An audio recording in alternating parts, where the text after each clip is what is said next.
Hey everyone, this is Nitro. So there's been almost a flood of requests really about the way to build Tiaris as well as Liana. So I thought I would do both of these characters in a single video because, to be perfectly honest, there's not that much to say about either one. At least that's how I feel. So they're both critical characters, arguably the most important characters to build up because both of these healers are absolutely vital for both PvP and PvE. So with that said though, the way to build up both of these heroes is actually very easy. So why don't I just first go over their equipment, okay? So it's actually quite interesting. In the early stages of the game, where I'm going to assume that you don't have access to very many or any SSR items at all, the equipment build for them is simple. When it comes to SR items rather than SSR, you just want to buff up as much healing percentage as you can get. So the best item would generally be Angel Staff, because as long as your hit points is above 80%, you get a huge healing effect boost. I believe at 50%, this is like a 15 or 16% healing effect increase. I believe it's 16%. Okay, so this would be the absolute best one. But if you don't have it, it's not a huge deal. I personally used a Blessing Staff, which at level 50 gave, I think it was healing effect plus 12%. And that was perfectly fine. Liana did enough healing this way with a Blessing Staff. Even though I lost, I guess, 4% additional healing effect, it wasn't the end of the world at all. Okay. In addition, at the end of the day, these are just temporary items until you transition into SSRs. So it doesn't truly matter for the weapon, in my opinion anyways. It's even possible to give your healer a Sage's Staff, except generally speaking, your Sage's Staff will be given to mages. So that's why you'll probably use either a Blessing Staff or Angel Staff in the early stages. As for the other three slots, the armor, helmet, and accessory, in fact, I still have them on my Tiaras, even to this day. And those three items are as follows. You'll want a green leaf coat, which increases hit points by 10%. You'll want a Sage's Hat, and you'll want a crystal ball. Okay. The green leaf coat is because increasing hit points is the best way to increase the survivability of any healer. Healers generally have very low defense values, so increasing defense by an additional 10% won't really do much. It's not compared to increasing hit point percentage by 10%. As for increasing, let's say, magic defense, you don't need it. You know, they generally already have very high magic defense, so they can tank magic defense hits quite well. So a 10% magic defense increase is not exactly necessary. Next, Sage's Hat. And Sage's Hat in very many ways can be used on both all of your healers and even all of your mages. The reason for this is because what it does is after taking action, grants one friendly unit next to you, not including this unit, plus 20% magic defense and negates stun, buff negation, and speed decrease effects for one turn. So what that means is basically, as long as your healer or healers or even mages end their turn next to the tank will get all these effects, right? Now, generally speaking, your tank will have will have the faction buff applied onto him, so he'll get plus 30% magic defense, so this magic defense increase won't help. However, the important part is the negation of stun, buff negation, and speed decrease effects. This is what's the most important part of the Sage's Hat. Okay, the stun immunity provides you immunity to, let's say, catapults stunning your tank. The buff negation effect allows you to make sure that your tank can always buff himself. And the speed decrease effect is arguably the most important part. It allows your tank to ignore, let's say, all the enemies that will ram you on the map. And there's generally every single cavalry unit has the ability to ram. Whether it's undead knights or heavy cavalry or bone dinos, they can all ram your tank. But with the Sage's Hat buff applied to them, ram will no longer prevent the tank from guarding. So it's a key part to success for most of Time Rift and so on. If your tanks manages to have an Overlord's badge, which does do the mobility reduction immunity effect, then yes, you may not necessarily need Sage's Hat. But to be honest, to be frank, even on the international server, very few people have Overlord's badges. SSR accessories are incredibly rare, and it's very hard to get the SSR accessory that you want. So giving all your healers Sage's Hat is a great way to basically, allow your tank to always be affected by a Sage's Hat. And if I, let's say, bring up my Liana, my mage, she usually brings Sage's Hat on her. She currently has a Warlock's Hood, but more frequently she brings this Sage's Hat. Okay. In fact, I have quite a few Sage's Hats upgraded.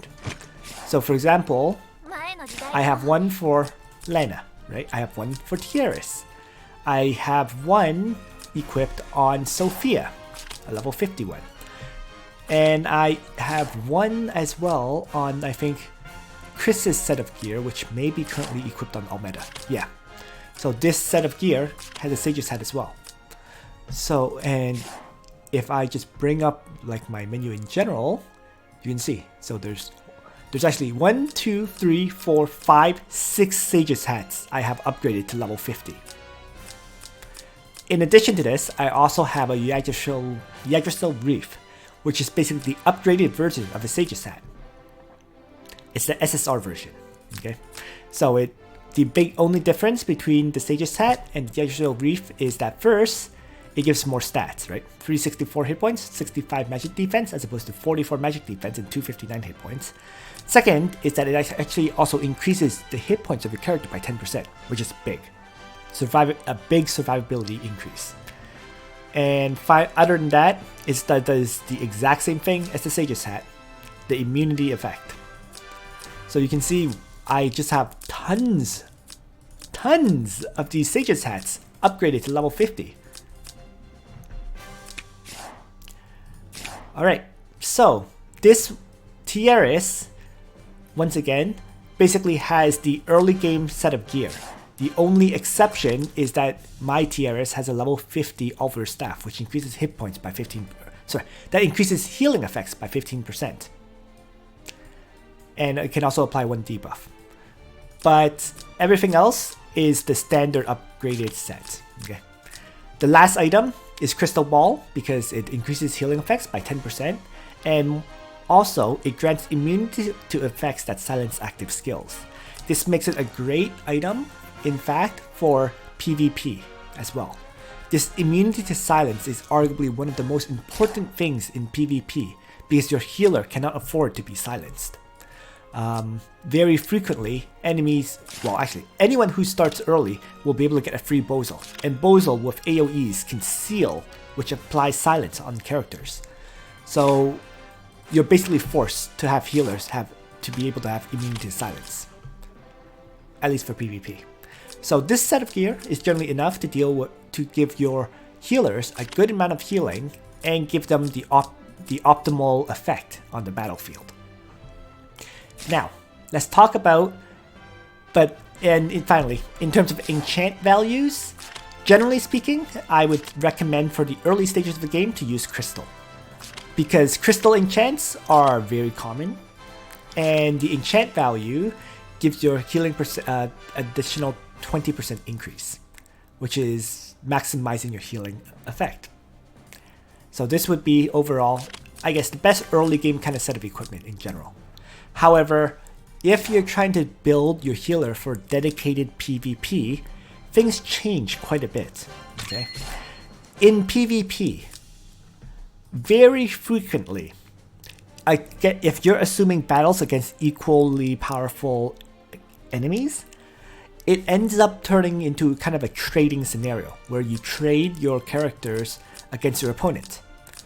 Okay, so for example, your Zerda might kill the enemy Zerda, then their Leon may charge in and kill your Zerda. Then you might send your Leon to kill off the enemy Leon, and so on.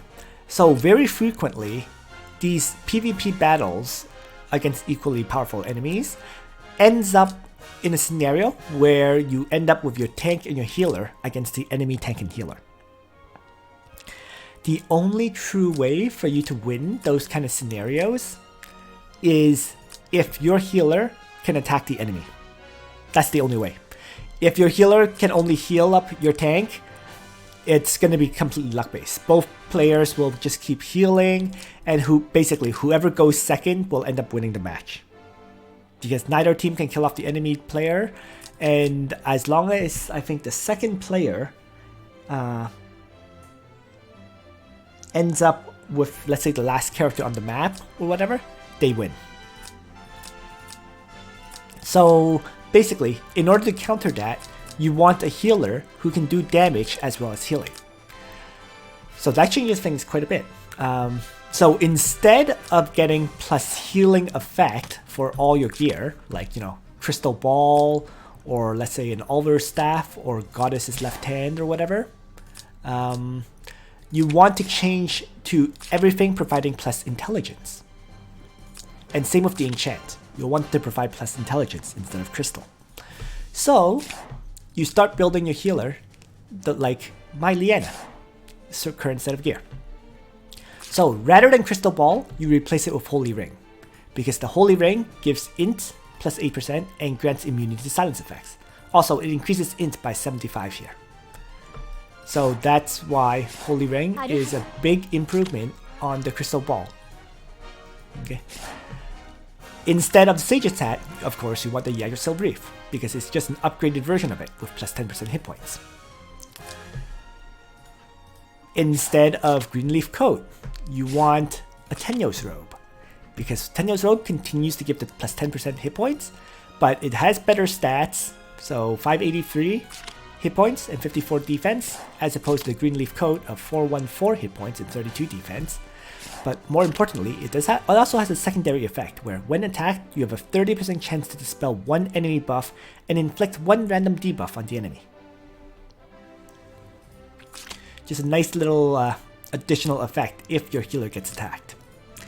And as for the final item, instead of a staff that provides plus healing effect, you want a plus intelligence staff. That's at the SSR level. Blue Moon is perfectly acceptable. The ideal one is generally considered to be the Red Moon, because the Red Moon gives plus 10% hit point, plus 10% int and plus 5% hit points. But you can see I personally don't even have a Red Moon even now. So using a Blue Moon is perfectly viable and arguably even a better alternative. The drawback, of course, is, let's be honest, your mages also want these plus 10% int weapons. So it can be hard to get such a weapon for your healer, right? For example, if you take a look at my staffs right now, while I really only just have 2 level 50 Blue Moons. Sorry, 3. Let me correct that. 3 level 50 Blue Moons, okay? And of those, one is on Lena, one is on Rachel. So I have one on Liana.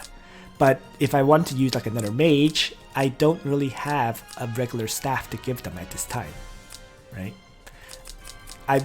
My other staffs are kind of in development still. So this is what I mean by rarity of the plus 10% intelligence increasing staffs. So that pretty much sums up the best equipment for a healer, right? Plus intelligence with immunity to silence. And then the other items give additional hit points. In terms of the enchant value, Full Moon is generally considered to be the best in this kind of scenario, because Full Moon increases intelligence by 5%, and as long as the hit points is above 80%, all offensive and defensive stats also increase by a further 10%. So effectively, you're getting plus 15% intelligence from this, as well as plus 10% defense, plus 10% magic defense, as long as your hit points is above 80%. So that covers the best equipment for Liana, Tiaras, and any healer, right? Now, let's quickly go over, I guess, their classes as well as the soldiers, and we'll conclude this video. For Liana, you can see I never committed a runestone to my Liana. I just went straight up the middle path from Sister to Priest to Prophet. It is a nice thing to get Gospel if you can afford to use the runestone, because Gospel has the occasional use since it boosts the attack and defense of a single unit by 20%, and most importantly, grants immunity to all debuffs and lasts 2 turns. This immunity to all debuffs is what is key about getting Gospel. The use of it is, for example, in battles where you know you will not be able to cast Prayer, which is PvP against Listel. Listel being able to apply her talent, which causes all healing to turn into damage, right? It basically means you're never going to be able to apply Prayer, because if you apply Prayer, it's always going to do damage to your characters. Thus, in those kind of scenarios, you might want to actually consider replacing Prayer with Gospel. But it's a pretty rare scenario. In general, I would say, personally speaking, I don't even have the runestones to commit into getting this bishop class. So it is what it is. In addition to that, later on, Liana will get a second, a second third tier class. And it actually branches off the summoner line. So it goes summoner to, I don't know what it's called, but it allows Liana to summon angels. So, and since that's the mage line, mages have more intelligence than holy class units. So you're definitely going to go into the summoner line and into the, whatever the final class is called. Probably Hermit, I imagine. And that's where you'll leave your Liana in general. So, that pretty much concludes my explanation for Liana. In terms of soldiers, that's the pretty last thing. Liana generally heals more than enough. So soldier-wise, you're not going to need bishops, which increase her healing even further, right? Instead, the main thing for Liana is survivability. And the best unit to increase your Liana survivability is Shrine Maidens. They don't normally look like this. Their normal look is, without the skin, they look like this. Okay. So I just have a skin on my Shrine Maidens, but they normally look like that. So, Shrine Maidens. What Shrine Maidens do is, when soldiers are at 100% hit points, physical damage taken by the hero is reduced by a certain percentage. My Shrine Maidens are currently just level 9. They're not even level 10, but they decrease the physical damage taken by 70%. At level 10, they decrease the damage taken by 75%. So, what the Shrine Maidens do is they basically guarantee that your healer cannot get one-shotted by any melee attack, as long as they start off at full hit points. A 70 or 75% damage reduction is huge. It's almost impossible to one-shot your healer as a result, especially if they have, once again, enough of a hit point boost from their equipment, and especially if they have bond upgrades. So, Heart Bond, if this is fully upgraded and they have the Toughness Bond upgraded, it's insanely hard to one-shot your healer. So that's Liana's build. Okay, you don't really need that additional healing. It's more important to keep her alive in general. There's a bunch of fights where this comes into play. So there we go. So that covers everything I wanted to say about Liana. Now, let's talk about Tiaris. First of all, Tiaris, unlike Liana, Tiaris can truly only be used at 6 stars as a dedicated healer. Whereas Liana you can use at 4 stars and even in 5 stars very, very effectively. Tiaris truly needs to be 6 stars to be used. So my Tiaras being at 5 stars is not really my dedicated healer. I've been primarily using her for attack blessing and miracle instead of as a healer, because her healing light talent does not have a 100% chance to restore hit points unless she is at 6 stars. In terms of skills, as a result, I bring attack blessing, miracle, and heal. Class wise, once again, it's the exact same thing. No runestones committed into either bishop or unicorn knight. So instead, it's just from sister to holy knight to maiden knight. And best skills is like this, because her, attack blessing, important to note, attack blessing only applies when your character is attacking. It does not apply when your character is defending. That's why it's called an attack blessing. But when attacking, it increases the damage dealt by 30% and reduces damage taken by half, lasts 2 turns. The most important thing about attack blessing is that it allows you to one-shot targets that you normally cannot due to the damage increase, and can dramatically decrease the damage you take during your attack. So it's a very useful skill. Miracle is just like it buffs everybody in your party pretty much, and increases the damage they deal by 15% while reducing the damage taken by 15%. You may occasionally bring mass heal to a fight instead of one of these skills, and that is really when you need to dispel debuffs from the enemy. It's not very frequent where this occurs, but occasionally you will. And yeah, that pretty much sums up her skills. So I already talked about equipment, so let's talk about soldiers now. And for Tiaris, she has access to 3, in my opinion, 3 potentially useful soldiers. The first is, and the most common one that's used by most people, is the Holy Knight, because it increases the healing effect of your hero.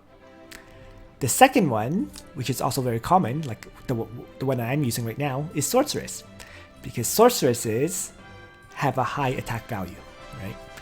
When soldier hit points is at 100%, attack and magic defense are both increased by 40%. And then the third one, believe it or not, is Bolt Rangers. And the reason Bolt Rangers are good is because effectively they serve the same function as Shrine Maidens.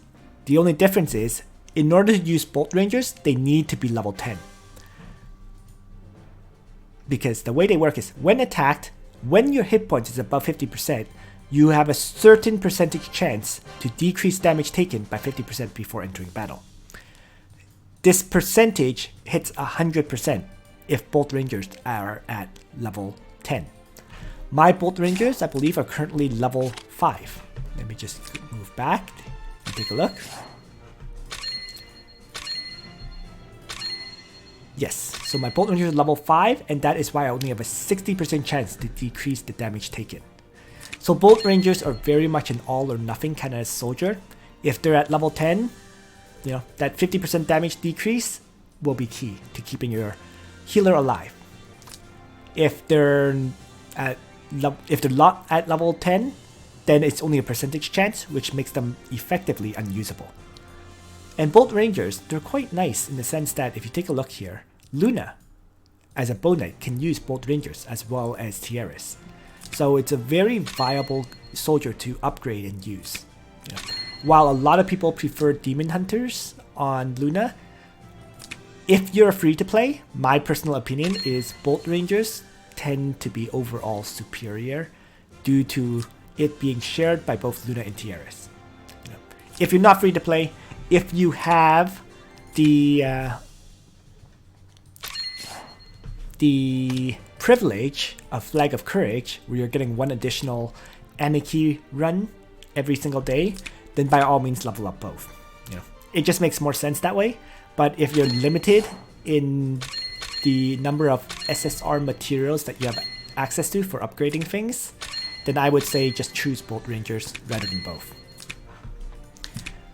Alright, so that is the best soldier for Tiaris in general. I personally don't have Holy Knights leveled up, as a side note. That's why I always use Sorceresses. There's just a big stat difference when your soldiers are leveled up versus when they're not, right?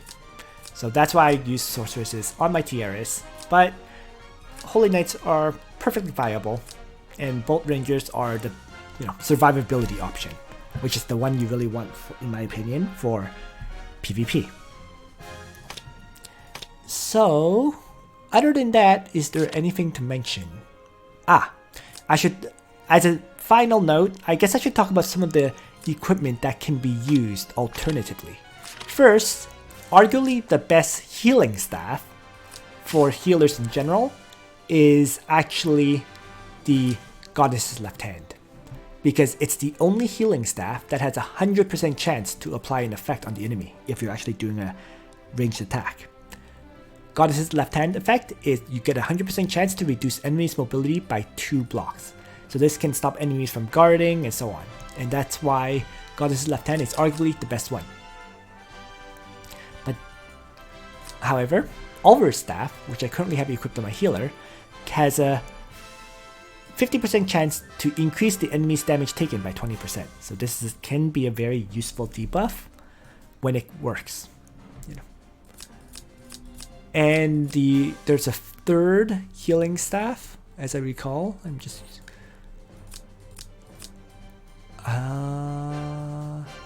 but it looks like I never actually leveled one up.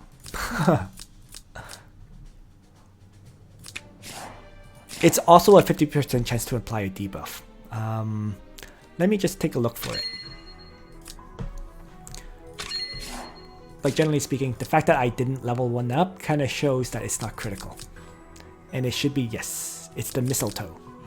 So once again, it'll do a 15% healing effect. And when attacking, after battle, enemies' damage dealt is decreased by a certain percentage. I believe it's 20% at level 50. So those are the 3 healing staffs at the SSR level. And the very final thing would be accessories, I suppose. So, I already mentioned, Holy Ring and Crystal Ball tends to be the best accessories due to the immunity to silence effect, but that's mainly for PvP. For PvE, you could choose to use items like the Angel's Feather that grants additional hit points and additional healing effect and immunity to stun. I don't personally like it, but it's possible. A very, very good one, if you have one, is actually Goddess Tier. Because Goddess Tier gives a healing effect increase, and more importantly, after taking action, dispels 1 debuff from, I think it's supposed to be 4 nearby friendly units within 2 blocks, not including this unit. So this dispel of debuffs effect can be very, very useful in PvE content, and that's why it's good. This is more of an optional item though. It's not required to level up, so take it as you will. At the end of the day, for overall utility, I still think the Holy Ring, which can be used in both PvP and PvE, is the best piece of equipment. But Goddess Tier, if you do have a level 51, by all means use it instead, because being able to dispel debuffs from allies is huge. Alright, so that's everything I wanted to say in this video. I feel like this one actually went longer than I thought, but it did cover both of the core heroes, the core healers, so I hope you found it useful. And yeah, thanks for watching everyone, and on that note, Nitro out.